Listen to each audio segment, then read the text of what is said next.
ఒక్కసారి కొమ్మూరి గోల్డ్ కి కాల్ చేయండి. తాకట్లో ఉన్న మీ బంగారాన్ని విడిపించి మార్కెట్ ప్రైస్ కి వాళ్ళు కొనుక్కుని మిగతా డబ్బులు మీకు ఇచ్చేస్తారు. హాయ్, వెల్కమ్ టు మనం టీవీ. మన టీవీ మన కోసం. చర్లపల్లి సాఫ్ట్వేర్ కేసులో కీలక విషయాలు వెలుగులోకి వస్తున్నాయి. 6 నెలల క్రితం ఒక వ్యక్తి ఇంటికి వచ్చి ఈ చర్లపల్లి సాఫ్ట్వేర్ పై దాడి చేసినట్టుగా కూడా తెలుస్తోంది. దీనికి సంబంధించి పోలీసులు మళ్ళీ ఇన్వెస్టిగేషన్ కూడా స్టార్ట్ చేశారు. ఇప్పటికే విజయారెడ్డి కేసులో 200 మందికి పైగా బంధువులు కావచ్చు, ఇటు ఇంటి పొరుగు ఉండేవాళ్ళు కావచ్చు, వీళ్ళందరినీ 200 మందికి పైగా విచారించారు పోలీసులు. వాళ్ళ స్టేట్మెంట్లు రికార్డ్ చేశారు. అండ్ తాజాగా వాళ్ళ అమ్మ పుష్పారెడ్డి ఎవరైతే ఉన్నారో ఆవిడని దాదాపుగా 4 సార్లు విచారించిన పోలీసులకి దిమ్మ తిరిగే వార్తలు బయటకు వస్తున్నాయి. సో స్టార్టింగ్లో చెప్పినప్పుడు ఎలాంటి డిప్రెషన్ లేదని చెప్పారు. దాని తర్వాత డిప్రెషన్ ఉందని చెప్పారు. అండ్ దాని తర్వాత సో నువ్వు పోతే పోయావు, కానీ పిల్లల్ని ఎందుకు తీసుకెళ్ళావు అని ఆవిడ మాట్లాడిన మాటలు కావచ్చు. సో పర్టికులర్గా కేవలం విజయారెడ్డి మీదే ఎందుకు ఆస్తి మొత్తం ఉన్నది అనే విషయాలు కూడా ఇప్పుడు సర్వత్రా ఆసక్తి రేపుతున్నాయి. ఎందుకంటే పర్టికులర్గా ఈ విజయారెడ్డి వాళ్ళ అన్నయ్య చిరంజీవి ఎవరైతే ఉన్నారో అతను మొదటి నుంచి ఒకవేళ చివరి కాల్ నాతో మాట్లాడితే గనక నిజంగా నేను ఆవిడని కాపాడుకునేవాడిని, ఆవిడ నాతో మాట్లాడలేదు. తర్వాత ఆయనకి సంబంధించి ఆయన వర్షన్లో ఆయన మాట్లాడారు. నాతో విజయారెడ్డి ఫ్రెండ్లీగా ఉండేది, ఎలాంటి ఇబ్బంది పెట్టేది కాదు. ఏదున్నా సరే చాలా ఫ్రెండ్లీ మేనర్లో మేము ఏ థింగ్స్ ఉన్నా ఆ విషయాల్ని మేము డిస్కస్ చేసుకునే వాళ్ళం. సో దానికి సంబంధించి ఒక హౌస్ని కూడా కన్స్ట్రక్షన్ చేస్తున్నామని చెప్పి చిరంజీవి రెడ్డి చెప్పారు. ఇలాంటి సందర్భంలో ఒకవేళ నిజంగానే డిప్రెషన్ ఆవిడకి ఒకవేళ ఉంటే పిల్లలతోనో, లేకపోతే తనకి నచ్చిన వాళ్ళ అమ్మతోనో, లేకపోతే వాళ్ళ అన్నయ్యతోనో, దుబాయ్లో ఉన్న భర్తతోనో కాసేపు మాట్లాడేది, లేకపోతే ఆఫీస్ స్ట్రెస్ అయితే. ఎందుకంటే ఆవిడ ఒక టీమ్ లీడర్. సో తన కింద 14 మంది ఎంప్లాయీస్ ఉంటారు. సో వాళ్ళకు వచ్చే ప్రాబ్లమ్స్ కావచ్చు, వాళ్ళకు వచ్చే ఎర్రర్స్ కావచ్చు, వాటిని రెక్టిఫై చేయడం కోసం ఆవిడ అనుక్షణం కాల్స్లో ఉండాల్సిన పరిస్థితి. ఇలాంటి నేపథ్యంలో మరి ఆ డిప్రెషన్, ఆవిడకున్న స్ట్రెస్, యాంగ్జైటీ అది డిప్రెషన్గా కన్వర్ట్ అవ్వడానికి అసలు రీజన్ ఎవరు? సో ఏదైతే రీసెంట్గానే వాళ్ళు ఒక కన్స్ట్రక్షన్ స్టార్ట్ చేశారు, దానికి సంబంధించి ఎవరైతే చిరంజీవి రెడ్డితో పాటు ఒక బిల్డర్తో గొడవైంది. వాళ్ళిద్దరూ ఒక లీజు డాక్యుమెంట్ రాసుకొని దానికి సంబంధించి ఆ అపార్ట్మెంట్ని కన్స్ట్రక్షన్ చేయడానికి పూనుకున్నారు. సో ఇటు పిల్లలు, అటు అమ్మ, ఇటు ఆఫీస్, దానివల్ల విజయారెడ్డికి ఆ కన్స్ట్రక్షన్ వైపు వెళ్ళడం ఆవిడకి కుదరలేదు, టైం లేకపోవడం వల్ల వెళ్ళలేదు.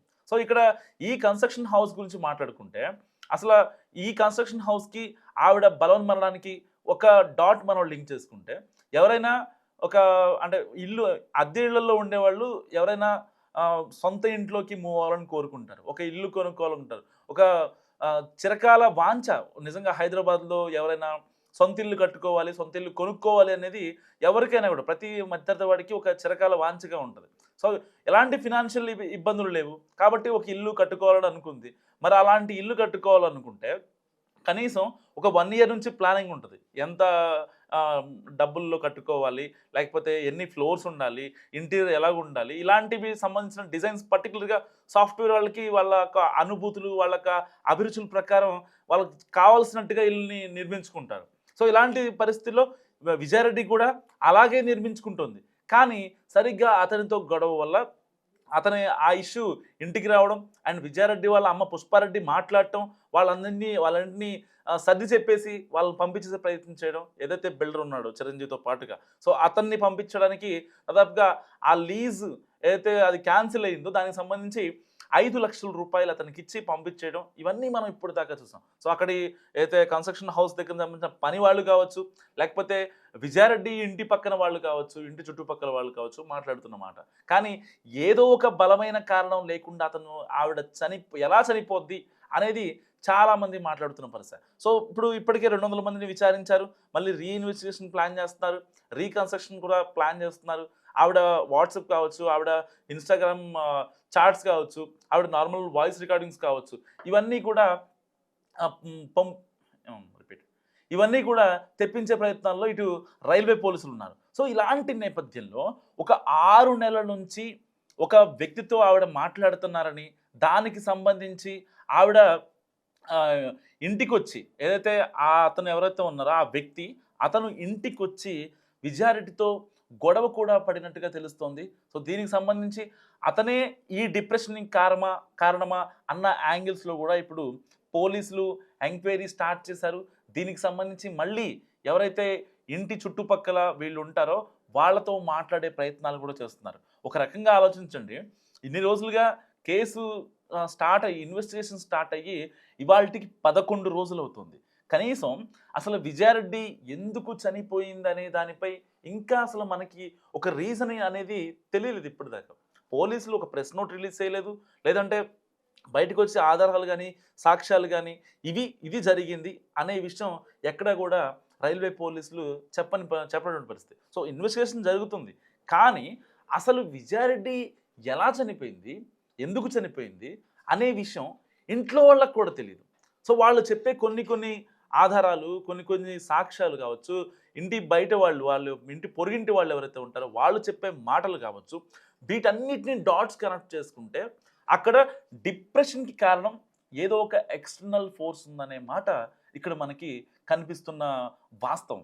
ఎందుకంటే ఒకవేళ ఆ రోజున ఆ వ్యక్తి ఎవరైతే ఉన్నారో, ఆ రోజు రాత్రిపూట విజయారెడ్డి వాళ్ళ ఇంటికొచ్చి పుష్పారెడ్డి ముందే విజయారెడ్డిపై దాడి చేసే ప్రయత్నం జరిగిందంటే అక్కడ నిజంగా ఏదో ఒక కుట్ర కోణం ఉందా? లేదంటే ఇంకేమన్నా ఉందా?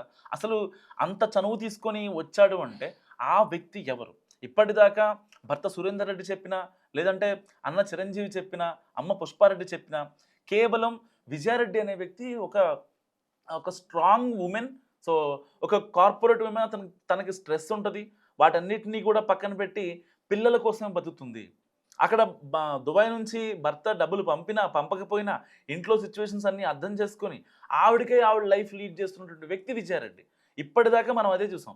కానీ సరే అదే నిజం అనుకుందాం. అదే నిజం. వాళ్ళు చెప్పిందే నిజం. ఇంకా ఎవరు కూడా దీంట్లో జడ్జ్ చేయడానికి లేదు. లేదంటే అక్కడ ఉన్న అంశాలని తారుమారు చేసే ప్రయత్నం కూడా ఎవరు చేయలేరు. కానీ మరి ఆ డిప్రెషన్‌కి అసలు కారణం ఏంటి?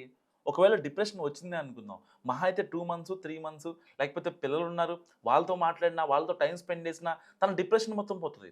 కానీ మరి ఆ డిప్రెషన్ లాంగ్ రన్ మెయింటైన్ అవ్వడానికి కారణం ఎవరు? ఎందుకు ఆ రోజున ఇంటికొచ్చిన ఆ వ్యక్తి ఎవరైతే ఉన్నారో అతనితో ఎందుకు గొడవ జరిగింది? దాదాపుగా అతను 2, 3 సార్లు రావటం, నిజంగా ఆ వచ్చిన వ్యక్తి మరి ఆవిడ మీద దాడి చేసే ప్రయత్నం ఎందుకు జరిగింది? నిజంగా వాళ్ళిద్దరి మధ్య ఉన్న సంబంధం ఏదో అది ఫ్రెండ్లీ రిలేషన్ అయినా, ఇంకేదైనా నిజంగా పుష్పారెడ్డికి ఇంకా చిరంజీవికి తెలీదా? సో మరి సరే భర్త సురేందర్ రెడ్డి అంటే అక్కడ ఉంటున్నాడు అనుకోవచ్చు. మరి వీళ్ళకెందుకు తెలియకపోవడానికి రీజన్ ఏంటి? దాదాపుగా ఆవిడ ఏం చెప్పినా సరే ట్రాన్స్‌పరెంట్‌గానే ఉన్నారు. విజయారెడ్డి వీళ్ళు చెప్తున్న దాని ప్రకారం అమ్మ చెప్పినా, అన్న చెప్పినా, ఇంటి పక్కనోళ్ళు చెప్పినా, వాళ్ళ బంధువులు చెప్పినా, ఏది చెప్పినా సరే విజయారెడ్డి చాలా ట్రాన్స్‌పరెంట్‌గా ఉండే వ్యక్తి. ఎలాంటి అంటే థింగ్స్‌ని గాని హైడ్ చేయదు. సో ప్రతీదీ కూడా వాళ్ళ అమ్మకి చెప్పుకుంటారు. కానీ చనిపోవడానికి ఎప్పుడైతే వెళ్తున్నారో అప్పుడు మాత్రమే మేము ఫంక్షన్‌కెళ్తున్నామని కన్వే చేసింది. సో అప్పటికే ఫైనల్‌గా ఆవిడ ఇక లేదు, నాకు భూమి మీద నూకలు లేవు. నేను ఎట్లైనా సరే చనిపోవాలి. సో డిప్రెషన్ అనేది నాకు చాలా గట్టిగా ఉంది అని అనుకున్నారు కాబట్టే కదా ఎవరికీ చెప్పకుండా వెళ్ళిపోయారు. కానీ మరి ఆ డిప్రెషన్‌కి కారణం ఎవరు? ఇన్ని రోజులు బట్టి మనం మీడియాలో కొన్ని వార్తలు చూస్తున్నాం. ఇంకా అనలిస్టులు మాట్లాడుతున్నారు. చాలామంది చెప్పుకొస్తున్నారు కేవలం డిప్రెషన్. ఓకే, డిప్రెషనే అనుకుందాం. ఆ డిప్రెషన్ అనుకుందాం. పోలీసులు ఇంకేం ప్రాథమికంగా చెప్తున్నటువంటిది ఆవిడ చనిపోయింది. సమ్ అలోన్‌గా ఉంటుంది, ఒంటరిగా ఉంటుంది కాబట్టి డిప్రెషన్ అని అనుకుంటున్నారు. కానీ ఆ డిప్రెషన్ అనేది ఇంత లాంగ్ మెయింటైన్ అవ్వడానికి కారణం ఏంటి? గతంలో 6 నెలల క్రింద రాత్రిపూట ఇంట్లో గొడవ జరిగినప్పుడు ఆళ్ళందరికీ ఇంటి పక్కనోళ్ళు, ఆళ్ళ బంధువులకి తెలిసింది. ఇంత తెలిసిన తర్వాత కూడా విజయారెడ్డి వాళ్ళ అమ్మ దగ్గర, వాళ్ళ అన్న దగ్గర, వాళ్ళ భర్త దగ్గర ఎందుకు హైడ్ చేసింది అన్నదే ఇక్కడ లాజిక్ పాయింట్ అని చెప్పుకోవచ్చు. ఇప్పటిదాకా ఆవిడకి ఏదో ఎవరో బాబా ఫోన్ చేశారు, లేకపోతే ఎవరో బాబా మాట్లాడారు. ఇక్కడ నీకు ఒక మంచి లైఫ్ లేదు కాబట్టి నీకు స్వర్గంలో నెక్స్ట్ లెవెల్ లైఫ్ ఉంటది. నీకోసం అదంతా ఏర్పాటు చేశారని చెప్పి మాట్లాడిన మాటలు కావచ్చు. ఆవిడ పూజలు చేయించింది. లేకపోతే ఆవిడ పిల్లల కోసం మంచిగా ఉండటం కోసం ఇలాంటి వార్తలు మనం బయట వింటూ ఉన్నాం. ఎందుకంటే ఎవరైనా వివాహితలు వాళ్ళకి సంబంధించిన ఫ్యామిలీ గానీ, వాళ్ళ భర్త గానీ తాగొచ్చి కొట్టడమో, పిల్లలు బాగుండాలనో ఇలాంటి వాటి కోసం కొంతమంది బాబాలు నమ్మే ప్రయత్నం చేస్తారు. ఇప్పటికీ ఉంది మన తెలుగు రాష్ట్రాల్లో ఈ పోకడ ఉంది. సో ఇలాంటి నేపథ్యంలో వాళ్ళు వాళ్ళ మంచి కోసం చేస్తారు. ఇక్కడ కూడా ఆవిడ వాళ్ళ ఫ్యామిలీ మంచి కోసం చేసి ఉంటుందని ఆవిడ ప్రొఫైల్ చూస్తే మనకు అర్థమవుతుంది. ఎందుకంటే భర్త ఎక్కడో దూరంగా ఉన్నా సరే కేవలం పిల్లల కోసమే బతికింది, పిల్లల లైఫ్ అనుకుంది. ఇంకా చివరికి నేను చనిపోదామని ఫిక్స్ అయినప్పుడు కూడా పిల్లల్ని తీసుకొని ఆవిడ వెళ్ళింది. సో పిల్లల్ని ఏం కన్విన్స్ చేసింది, ఎలా కన్విన్స్ చేసింది అనే దానికి సంబంధించి మనం అంటే ఫర్దర్గా ఇన్వెస్టిగేషన్లో తెలియాల్సి ఉంది. సో ఇప్పటికి అసలు ఆవిడ విజయారెడ్డి ఎలా చనిపోయింది, కేవలం ఆ డిప్రెషన్ రావడానికి ఒక మహిళ, ఇప్పుడు తెలుగు రాష్ట్రాల్లోనే మన తెలుగు మహిళలను తీసుకోండి, వాళ్ళు అంటే ఫ్యామిలీకి ఎంత ఇంపార్టెన్స్ ఇచ్చే మహిళల గురించే మాట్లాడుతున్నాను. సో ఎవరైతే విజయారెడ్డి లాగా ఇంపార్టెన్స్ ఇస్తారో వాళ్ళ గురించే మాట్లాడుతున్నా. సో వాళ్ళ పిల్లల గురించి లేకపోతే వాళ్ళ ఫ్యామిలీ గురించి ఆలోచించే మహిళలు నిజంగా చాలామంది చాలా రకాలుగా ఇబ్బంది పడుతూ ఉంటారు. వాళ్ళ అత్త విషయంలో, మామ విషయంలోనో, భర్త విషయంలోనో, తోటి కోడళ్ళలో లేకపోతే ఇంకెవరో వాటిలలో ఇబ్బంది పడుతూ ఉంటారు. కానీ ఆ డిప్రెషన్ ఎలా హీల్ చేసుకుంటారు? వాళ్ళ పిల్లల్ని చూసుకోనో, వాళ్ళ పిల్లలతో మాట్లాడో, వాళ్ళ పిల్లలతో కాసేపు టైం స్పెండ్ చేసో, ఇలాంటి విషయాల్లో వాళ్ళని సెల్ఫ్ హీల్ చేసుకుంటూ ఉంటారు. సో నిజంగా మరి అంత సెల్ఫ్ హీల్ చేసుకుని అంత స్ట్రాంగ్ అయినటువంటి విజయారెడ్డి సెల్ఫ్ హీల్కి అవ్వలేకపోయిందా? మరి ఆవిడని అంత డిప్రెషన్ గురి చేసిన ఆ ఎక్స్టర్నల్ ఫోర్స్ ఏంటి అనేది నిజంగా $1 మిలియన్ ప్రశ్న ఇప్పుడు. ఎందుకంటే ఆవిడ చాలా స్ట్రాంగ్ అని చాలామంది చెప్తున్నారు. మరి అంత స్ట్రాంగ్ ఉమెన్కి అంత డిప్రెషన్ రావడానికి అసలు కారణం ఎవరు? చాలా రోజులుగా కేవలం డిప్రెషన్ అంటున్నారు. ఓకే, పోలీసులు దీనికి సంబంధించి ఆ వాట్సాప్ చాట్స్, ఇంకా ఇన్స్టాగ్రామ్ చాట్స్ కావచ్చు, నార్మల్ కాల్ రికార్డింగ్స్ కావచ్చు, ఇవన్నీ వచ్చిన తర్వాతే ఒక ఫైనల్ కన్క్లూజన్ వచ్చే అవకాశం ఉంది.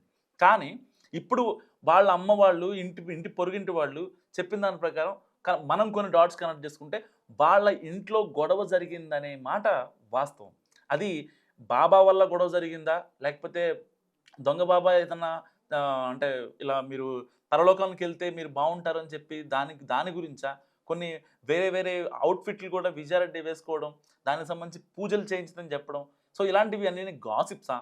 లేదు ఒకవేళ ఆ థర్డ్ పర్సన్ ఎవరైతే ఉన్నారో అతను రావడం వల్లే గొడవైందా, దానికి సంబంధించి విజయారెడ్డి అతనికి అసలు దాడి చేయాల్సిన అవసరం ఏమి వచ్చింది విజయారెడ్డి మీద? ఇలాంటి ప్రశ్నలు చాలామంది మనసులో రేకెత్తిస్తున్న ప్రశ్న. విజయారెడ్డి ఎలా చనిపోయింది అనుకుంటున్నారు? మస్తు కామెంట్ చేయండి. చూస్తూనే ఉండండి మనం టీవీ.